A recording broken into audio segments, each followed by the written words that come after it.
Assalamu alaykum, hörmətli televizor körgüçülər. Yaxşımsızlar? Dünya Uyg'ur Qurultayı tor televiziyasining kunli xabarlar programmasiga hammanglar xush kelibsizlar. Men İftihar Abdurashid. Bugun payshanba. Hörmətli ko'rmanlar, tövəndə diqqətinizlər kunli xabarlar programmamızın təfsilatında bo'lsin.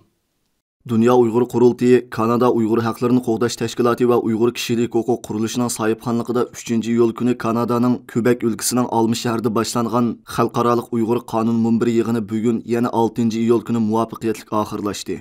4 gün davam qılğan yığın jarayonida Xalqara İnsan Haqları advokat Sarah Tej, Xalqara İnsan Haqları və Köçmənlər məsələsi boyunca tonulğan advokat David Matas, qanunshunos və advokat Lyndon Dales, Kanada Kişilik Hüquq və Tədqiqat Mərkəzinin direktori, Kanada Ottawa Universitetinin qanun professoru John Packer, Xalqaralıq qanunshunos və advokat Amanda Qahraman, Angliya Advokatlar Cəmiyyətinin əzası və Dünya Uyghur Qurultayının advokatı Michael Polak, Xalqaralıq Kişilik Hüquq advokati Alison Gill, Kanadalıq hüquqçı Mary Tej, qanun tədqiqatçısı Mackenzie Birbirager qatarlıqlarını öz içigə alğan qanunshunoslar Dünya Uyghur Qurultayı tərəfindən növbəti ilib berilayotgan qanuni hərəkətinin dairəsini qandaq qılıb, yəni zoraytish, Uyghur irqi qırğınçılıqqa və Uyghur məcburi əmgəkiga qarşı Qərb demokratik əllərinin qanunlarından qandaq faydalanış, Şərq Türkistan xalqı qarta irqi qırğınçılıq və insanlıqqa qarşı cinayət yürgüzüyotgan Xitay hakimiyyəti və bu xil qırğınçılıqqa bevosita qo'mondonlik qilayotgan Xi Jinping boshchiligidagi Xitay əməldarlarını qanuni cəhətdən javobgarlıq tartışının qanuni asoslari və yo'llari, Dünya Uyghur Qurultayı tərəfindən başlatilgan qanuni hərəkətinin bundan keyinki yo'l xəritəsi qatarlıq məsələlər üstüdə özlərinin qimmatli təklif fikir və layihələrini o'tirib qo'yish bilan birga özlərinin bundan keyin Dünya Uyghur Qurultayı bilan bo'lgan qanuni hamkorlikni yanada kuchaytirganligini ifoda qilishdi. Bu Uyghur milliy harakatimiz tarixida chet elda o'tkazilgan tunji qitimli qonun muhokama yig'ini bo'lib hisoblanadi. Bu qitimqi yig'in orqali Dünya Uyghur Qurultayının xalqaro qonun maslahatchilar guruhi rasmiy shakllangan bo'ldi. Bu qitimqi yig'inda Dünya Uyghur Qurultayı tərəfindən hazırlanğan və Germaniya qanunlarında irqi qırğınçılıq və insaniyyətə qarşı cinayətlərini sodir qılğuchilarni jazolash, shundaqla məcburi əmgəkni cheklashga munosabatlik moddalar ko'rsatilgan maxsus dokument muhim muzokara temalarining biri bo'ldi və bu moddalardan qanday foydalanish haqida yig'inga qatnashgan qanunshunoslarning fikri elindi. Köplеген devletlerinin kanunlarda irqi qırğınçılıq və insaniyyətə qarşı cinayətlərini sodir qılğuchilarni jazolash haqida maxsus moddalarning borligini eskartib o'tgan qanunshunoslar siyosiy ta'sir kuchli bo'lgan ba'zi nuqtaliq davlatlarni tanlab chiqib, bu davlatlarning sotlarga Sharq Turkiston xalqi qarta irqi qirg'inchilik va insonlikqa qarshi jinoyat yurgizayotgan Xitoy hokimiyati va bu xil qirg'inchilikqa bevosita qo'mondonlik qilayotgan Xi Jinping boshchiligidagi Xitoy amaldorlari ustidan ariz sunishning to'lim zarur ekanligini va bu orqali Xitoyga qarshi xalqaro besimni yanada oshirg'ili bo'lganligini ta'kidlashdi. Qanunshunoslar yana Dünya Uyghur Qurultayı bilan Uyghur Kişilik Hüquq Quruluşuning Sharq Turkiston xalqi qarta irqi qirg'inchilik va insonlikqa qarshi jinoyat yurgizayotgan Xitoy hokimiyati va bu xil qirg'inchilik bevosita qo'mondonlik qilayotgan Xi Jinping boshchiligidagi Xitoy amaldorlari ustidan 2022-yil 17-avgust Argentina sotiga ariz sunishning nihoyat to'g'ri va unumli qadam ekanligini muayyanlashtirish bilan birga bu xil qonuniy da'volarning ko'lamini yanada kengaytirishning muhimligini ta'kidlashdi.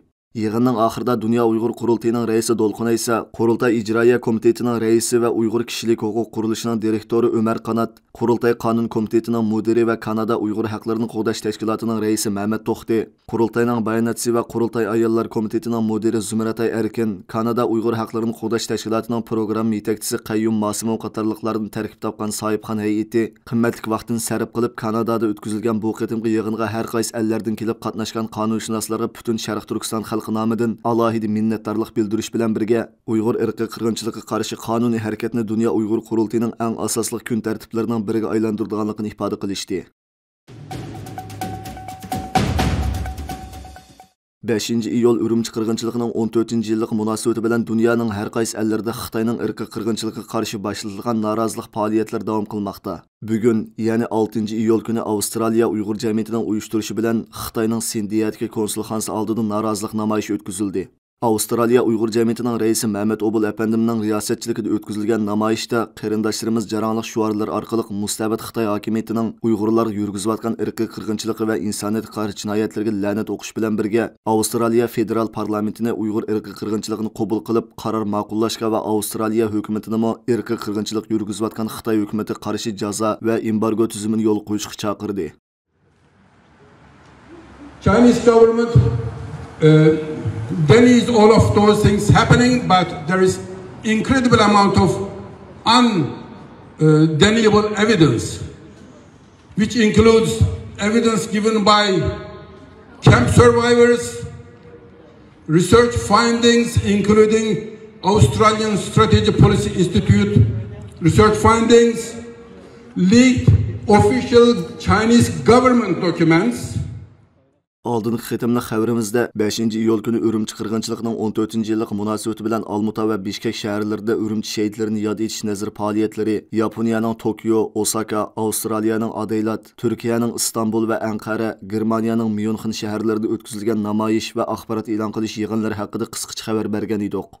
5 iyul günü yani Kanada Şərq Türkistan Cemiyeti'nin uyuşturucu bilen Kanada'nın Toronto şəhərlik hükümet binasının aldığında namoyiş ötküzüldü. Kanada Şərq Türkistan Cemiyeti'nin reisi Şavkat İmam Efendim'nin riyasetçilikdə ötküzülgən namoyishda söz qılğan namoyishchilar Kanada parlamentinin Uyghur erki qırğınçılığını qabul qılıb, qarar qabul qılğanlığına və 10 min Uyghurni Kanadaga yütkəb yerləştirish haqqında alğan qararıga rahmet aytadiganligini ifade qilish bilan birga, Kanada hökumətindən Uyghur erki qırğınçılığını tosib qilish uchun Xitoyga qarshi texmi unumli qonuniy tadbirlarni yo'l qo'yishni talab qilishdi. We want justice. We want justice. Freedom for East Turkestan. Freedom for East Turkestan. Freedom for East Turkestan. Freedom for East Turkestan. Justice for Uyghurs. Justice for Uyghurs. Justice for Uyghurs. Justice for Uyghurs. 5 iyul günü Amerika Uyghur Birleşmesi ve Uyghur Kişilik Hüquq Quruluşunun uyuşturuşu bilan Washingtondagi 3 noktada namoyish ötküzüldü. Washington şəhərinin kapital Reflect'in kölü boyidagi maydonda ötküzülgən namoyish və Uyghur irqi qırğınçılıq namoyon qilingan rasm ko'rgazmasi Washington vaqti etigan saat 10dan tushdan keyin saat 6gacha davom qildi və ətrafdagi ommaning alayida diqqatini qo'zg'adi. O'xshash kunda yana Xitoyning Amerikadagi bosh elchixonasi oldida va Oqsaroyning oldida ayrim holda namoyishlar uyushtirildi.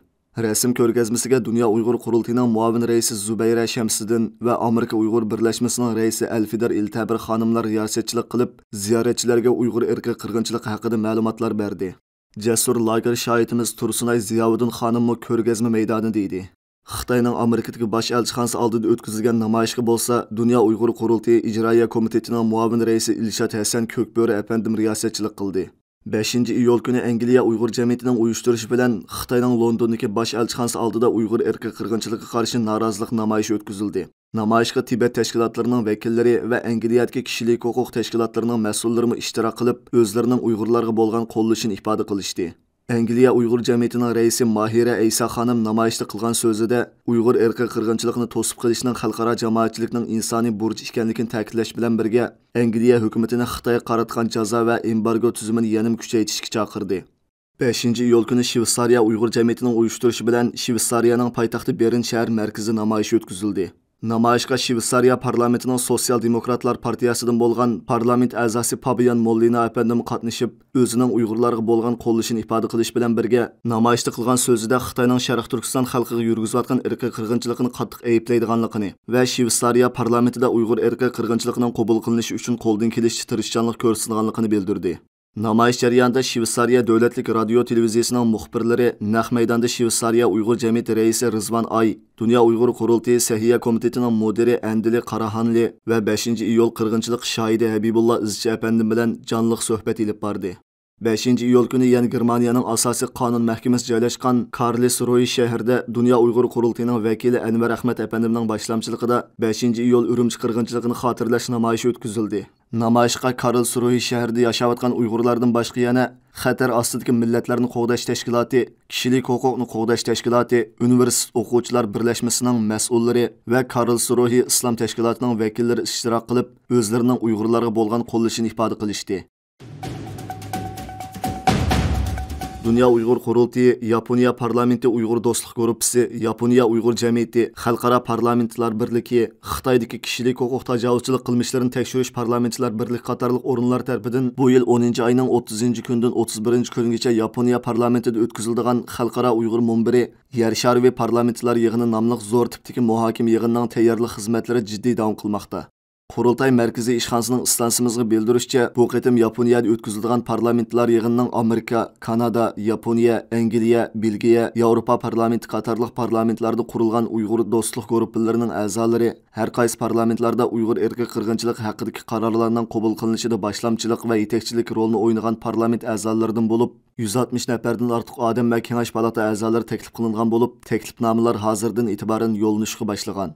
Merkezi İstanbul'daki Dünya Uyghur Qurultayı Vakfı'nın reisi Abdurashid Abdulhamid efendim bugün Türkiye parlamentini ziyaret kılıp, Yaponiyadagi yig'inga teklif qilingan parlament a'zolarining teklifnomasini bir-birlab bevosita yetkazib berdi.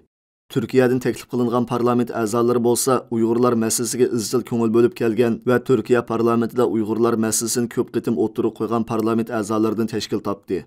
2022 yili 11 oyda chaqirilgan 7 navbatlik Dünya Uyg'ur Qurultayidan keyin Qurultay rahbarlik hay'ati har qaysi ellardagi Uyg'urlarni qo'llayotgan parlament a'zolarining qatnashishida Uyg'urlar masalasi haqida xalqaro parlamentlar yig'in o'tkazish haqida maxsus qaror qilgan va Qurultay markaziy ishxonasiga har qaysi parlamentlar bilan Qurultay o'rtasidagi munosabatlarni saqlaydigan maxsus bir chet ellik kasbiy xodim butun kunlik xizmatga qabul qilinib, mazkur xalqaro yig'inning tayyorlik xizmatlari rasmiy boshlangan edi. Xitoyning Sharq Turkistonda Uyg'urlarni asos qilgan Turkiya xalqlari yurgizayotgan irqiy qirg'inchiligi va insoniyatga qarshi jinoyatlarni qanday to'sib qilish masalasi nuqtaliq muzokara temiz qilingan mazkur yig'inga parlament a'zolaridan boshqa yana xalqaroda tonilgan qonunshunoslar, Uyg'urlar masalasi haqida tadqiqot ilib berayotgan chet ellik mutaxassislar, siyosiyonlar, diplomatlar va jurnalistlardan bo'lib ko'p sonli kishi taklif qilinadi. Amerika jamoatiga tunishliq bo'lgan televiziya riyosatchisi va siyosiy analizchi Hog Hewitt 3-iyul kuni Washington pochtasi gazetida maqola e'lon qilib, Uyg'urlar masalasining odatdagi masala emas, balki kommunist Xitoyning mohiyatini tushunishdagi xalqiliq masala ham dunyolik masala ekanligini o'tirib qo'ygan. Analizchi Hog Hewitt Uyg'ur irqiy qirg'inchiligini unutildirishga urinayotgan Xitoyga qanday taqobil turish kerak nomli maqolasida Xitoyning 10 yilga yaqin vaqtdan buyon Uyg'urlarga yurgizib kelayotgan qabih jinoyatlarini xuddi madaniyat zo'r inqilobi va 1989-yildagi Tiananmen qirg'inchiligi voqealariga o'xshash unutildirishga urinayotganligini, ammo Uyg'urlar uchirgan qirg'inchilikning Xitoyning dunyoga tahdid ekanligini oshkorlashdek alohidaligi bilan u voqealardan farqlanib turganligini va kelgusi vaziyatga ta'sir ko'rsatganligini bildirgan. Chunki Xitoy bu jinoyatni o'z oldiga emas, boshqa mustabid davlatlarning sirtdan qo'llashi bilan ilib berayotgan. Shundaqla dunyoga hokim mutlaq kuch va zo'ravonlik iqimini tarqitishga urinayotgan bo'lib, 2024-yili Amerikaga kim prezident bo'lsa bo'lsin, Xitoyning bu tahdidiga taqobil turish kerak ekan.